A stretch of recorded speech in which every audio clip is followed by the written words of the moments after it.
आज मेरे देश के लोकतंत्र में एक ऐसी विकृति आई है जो कभी भारत के लोकतंत्र को मजबूती नहीं दे सकती। और वो क्या है?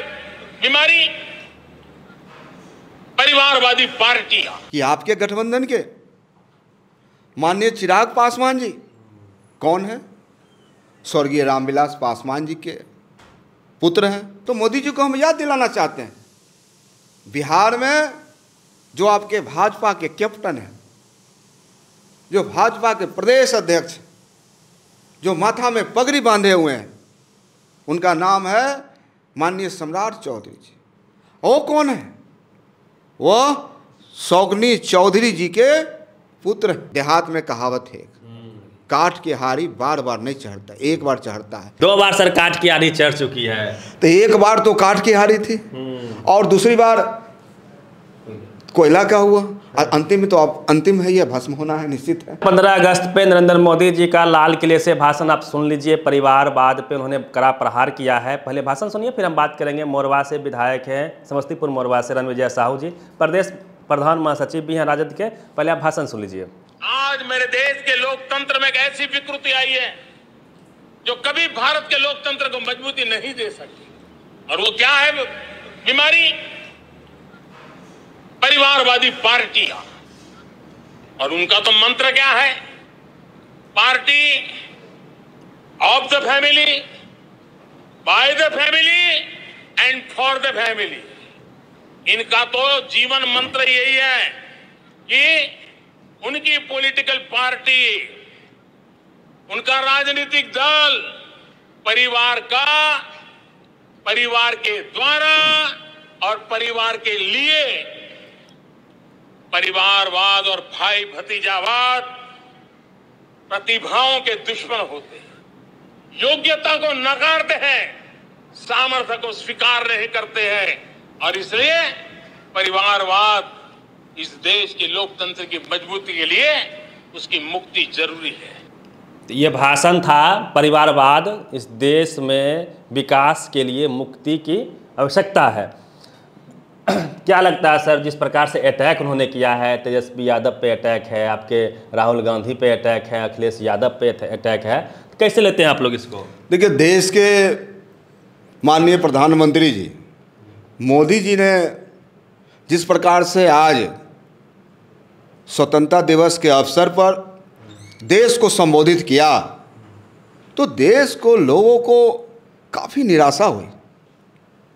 देश का जो मुद्दा था, देश में जो व्यवस्था है, तो पूरे तौर पर जो बेरोजगारी, महंगाई, कई ऐसे मुद्दे हैं जिस पर चर्चा होनी चाहिए। लेकिन जो इन्होंने कहा परिवारवाद, बहुत अच्छी बात इन्होंने कहा। उनको, मोदी जी को मैं याद दिलाना चाहता हूँ कि आपके गठबंधन के माननीय चिराग पासवान जी कौन है? स्वर्गीय रामविलास पासवान जी के पुत्र हैं। माननीय मोदी जी आपको याद दिलाना चाहते हैं, माननीय पशुपतिनाथ पारस जी जो हाजीपुर के माननीय सांसद हैं, और माननीय रामविलास पासवान जी के छोटे भाई हैं। माननीय प्रिंस पासवान जी जो समस्तीपुर लोकसभा के माननीय सांसद हैं, वो माननीय स्वर्गीय रामविलास पासवान जी के भतीजे हैं। और सांसद रामचंद्र पासवान जो अब नहीं रहे, उनके पुत्र हैं। तो मोदी जी को हम याद दिलाना चाहते हैं, बिहार में जो आपके भाजपा के कैप्टन हैं, जो भाजपा के प्रदेश अध्यक्ष, जो माथा में पगड़ी बांधे हुए हैं, उनका नाम है माननीय सम्राट चौधरी जी, जो भाजपा के प्रदेश अध्यक्ष। वो कौन है? वो सौगनी चौधरी जी के पुत्र हैं। हम याद दिलाना चाहते हैं माननीय मोदी जी को कि नीतीश मिश्रा जी कौन है? वह पूर्व मुख्यमंत्री जगन्नाथ मिश्रा के पुत्र हैं। हम मोदी जी को याद दिलाना चाहते हैं, पटना से सांसद हुए थे सीपी ठाकुर जी, और भारत के केंद्रीय मंत्री भी बने थे। उनके पुत्र आज पटना से विवेक ठाकुर राज्यसभा के मेंबर हैं। हम याद दिलाना चाहते हैं जो पटना के वर्तमान MP हैं, पूर्व केंद्रीय मंत्री हैं रविशंकर प्रसाद सिन्हा साहब, और उनके पिताजी भी यहाँ के विधायक रह चुके हैं, जनसंघ के विधायक रह चुके हैं। तो अभी RK सिन्हा साहब हैं जो राज्यसभा के माननीय सदस्य हैं, और उनके पुत्र ऋतुराज सिन्हा साहब पूरे भारत के, हिंदुस्तान के महामंत्री हैं, भाजपा के, BJP के।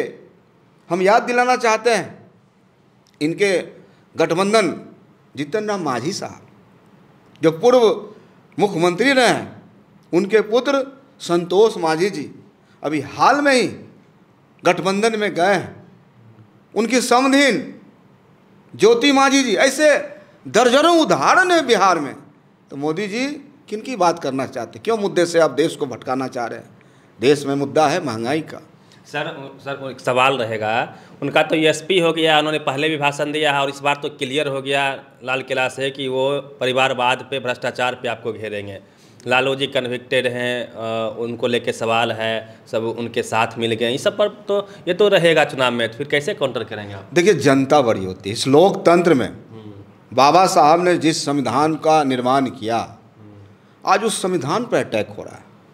संवैधानिक संस्थाएं, संवैधानिक ढांचा को कुचला जा रहा है, चाहे CBI हो, चाहे ED हो, चाहे इनकम टैक्स हो। तो ऐसी तमाम जो सरकारी संस्थाएं हैं, संवैधानिक संस्थाएं हैं, उनको इस सरकार के द्वारा ध्वस्त किया जा रहा है। और लोकतंत्र में अंतिम निर्णय जनता लेती है, और जनता का जो मोहर होता है, निश्चित रूप से आने वाला 2024 सामने है, नज़दीक है। जनता ने मन बना लिया है। जिस प्रकार से कर्नाटक में वहाँ के महान जनता ने भाजपा को भगाने का काम किया, खदेड़ने का काम किया, बिहार में भी तमाम विपक्षी एकता और इंडिया ने अपनी ताकत और विपक्षी एकता पर 40 के 40 सीट इस बिहार से और भाजपा को भगाने का काम करेगा। सर एक सवाल है, मोदी जी लगातार बैकवर्ड कम्युनिटी की तरफ देख रहे हैं, OBC को आगे बढ़ाने की बात कर रहे हैं, उनका नज़र OBC कम्युनिटी पे है, उसकी बात किए बिना सत्ता पे कब्जा मुश्किल है। 37 मंत्री क्लेम कर रहे हैं, राष्ट्रपति उन्होंने बनाया ST समाज से, तो फिर और आप लोग A to Z की बात कर रहे हैं। देख, ढकोसला भारतीय जनता पार्टी और NDA के नेताओं का यह घोषला, ढकोसला कि OBC की बात करते हैं, OBC के चेहरा बोलते हैं। आप बताइए, माननीय मोदी जी के कैबिनेट में, सचिवालय में कितने IAS अफसर OBC के? इनका तय होता है एजेंडा, नागपुर से तय होता है। मंत्री तो है सर, और नागपुर से तय करने वाले कौन लोग हैं? जो इस संविधान के विरोधी हैं, इस लोकतंत्र के विरोधी हैं। ऐसे लोग इस एजेंडा को तय करते हैं। इसलिए जनता हर बात को समझती है, और जिस प्रकार से इन्होंने 10 साल में बिहार के नौजवानों को, किसानों के, देश के नौजवानों को भटकाया और ठगने का काम किया, यह बिहार है।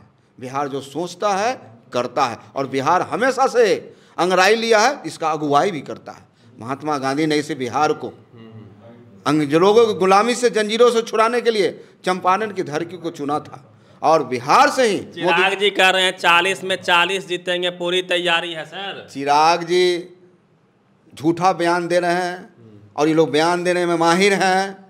और माननीय लालू जी ने कहा था कि ये लोग मौसम वैज्ञानिक हैं, मौसम के अनुसार सेट करने का काम करते हैं। ऐसे लोगों को जनता पहचानती है। और चिराग जी कहाँ चले गए, किसके साथ चले गए?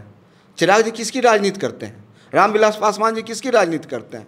आज जिस समाज का आरक्षण छीनने का काम किया जा रहा है भारतीय जनता पार्टी में और NDA की सरकार में, उसके साथ चिराग पासवान जी गोद में जाकर बैठ गए। जनता सब देखती है, पासवान समाज बिहार का एक निर्माण करने वाला समाज है। पासवान समाज चिराग जी को माफ करने का काम नहीं करेगा। एक सवाल लेंगे सर इसी पे, आउटसोर्सिंग के तहत जिस पे आप आरोप लगा रहे हैं कि उसमें आरक्षण खत्म हो गया है पूरे देश में, आउटसोर्सिंग के तहत अभी MDM में 534 लोगों की बहाली हो रही है, उसमें आपने भी तो आरक्षण का रोस्टर नहीं लागू करवाया, वहाँ भी तो आरक्षण खत्म हो रहा है बिहार में भी। आप देखिए, समीक्षा कीजिए।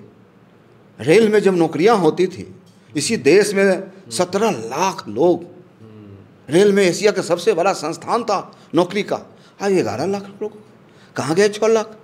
कैसा यह राज्य चल रहा है, देश कैसे चल रहा आउटसोर्स है? कर दिया गया ना, जैसे कि आपका वंदे भारत हो, अन्य तरह के सफाई कर्मी में टेंडरशिप कर दिया गया, उसमें आरक्षण नहीं है। लेकिन बिहार में भी सर वही चल रहा है, कब रुकेगा ये? आप सुनिए सर, आपकी सरकार बोली थी, नीतीश कुमार की सरकार उस वक्त में थी, उन्होंने 2017 में कानून पास करवाया था, स्वीकृत हुआ था कि जो भी आउटसोर्सिंग के तहत कंपनियां कर्मचारियों का चयन करेगी उसमें आरक्षण रोस्टर का पालन करना पड़ेगा। लेकिन अब तक जो भी बहालियां आई है, अब तो आपकी भी सरकार आएगी, सामाजिक न्याय की आप बात करते हैं, तो बंद करवाइए ना इस तरह से, उसमें रोस्टर पालन करवाइए आरक्षण का। देखिए, हमारा जो आरक्षण का प्रावधान है बिहार सरकार का, लगातार सरकार का जो नियमावली है इस ओर ध्यान आकृष्ट करवाइए ना। लगातार हम लोग लगे हुए हैं इसके लिए। गरीब नौजवान कैसे आगे बढ़े, तेजस्वी यादव तो मुद्दों की राजनीति कर रहे हैं, रोजगार की बात कर रहे हैं, और लगातार लाखों लोगों की नियुक्तियां हो रही हैं। तो हमें लगता है कि जिस प्रकार से केंद्र सरकार और भाजपा के लोगों ने बिहार के नौजवानों के साथ, युवाओं के साथ, किसानों के साथ धोखा देने का काम किया, जनता माफ करने वाली नहीं है, जनता सर्वोपरि है। सर सवाल और ले लेंगे 24 को लेके, हिंदू मुस्लिम जब चुनाव आएगा तो उस पर फ्रंट फुट पे होती है बीजेपी, उसका कोई सॉल्यूशन, कोई काट है आप लोगों के पास में? आप बताइए, बीजेपी के पास मुद्दा क्या है? आज बीजेपी के पास एक ही मुद्दा है, मोदी नाम जपा। अरे साहब, कब तक हिंदू मुस्लिम की बात करते रहेंगे? कब तक हिंदुस्तान पाकिस्तान की बात करते रहेंगे? अब जनता इन बातों से उब चुकी है। अब जनता को रोजगार चाहिए, बिहार का पलायन रुकना चाहिए, बिहार विकास करे, विशेष राज्य का दर्जा मिले। माननीय नीतीश कुमार जी लगातार बोल रहे हैं। आपको याद होगा, माननीय राबड़ी देवी जी जो बिहार के मुख्यमंत्री थी, आंचल फैला के वाजपेयी जी के सामने में उन्होंने मांगने का काम किया था कि आपसे मैं भीख मांग रही हूँ बिहार के लिए, बिहार को विशेष राज्य का दर्जा दे दीजिए, विशेष पैकेज दे दीजिए। तो लगातार तो बिहार इन मुद्दों पर, लेकिन केंद्र तो लगातार सौतेला व्यवहार करने का काम कर रहा है। तो जनता देख रही है तमाम, चाहे मनरेगा की योजना हो, चाहे एजुकेशन का योजना हो, सारे योजनाओं पर केंद्र सरकार ने अंकुश लगाने का काम किया है। एक आखिरी सर सवाल ले लेते हैं। पूरा टीवी अखबार आप खोल के देख लीजिए, दिन भर मोदी जी को वैश्विक नेता बनाने का प्रचार चल रहा है। तो टीवी अखबार के इस दुष्चक्र से आपकी जहां सरकार होगी, बहुजनों की सरकार होगी, वहां उसको वो जंगलराज घोषित करने में लगी रहती है। तो इसके जाल से कैसे बचाइएगा अपनी जनता को आप? जनता पूरी तरह से जागरूक है। हम सैल्यूट करना चाहते हैं पश्चिम बंगाल के जनता को, हम सैल्यूट करना चाहते हैं झारखंड के जनता को, हम सैल्यूट करना चाहते हैं छत्तीसगढ़ के जनता को, हम सैल्यूट करना चाहते हैं राजस्थान के जनता को, हम सैल्यूट करना चाहते हैं दिल्ली के जनता को, हम सैल्यूट करना चाहते हैं कर्नाटक के जनता को। लगातार आप देखिए पूरे भाजपा का खत्मा हो रहा है।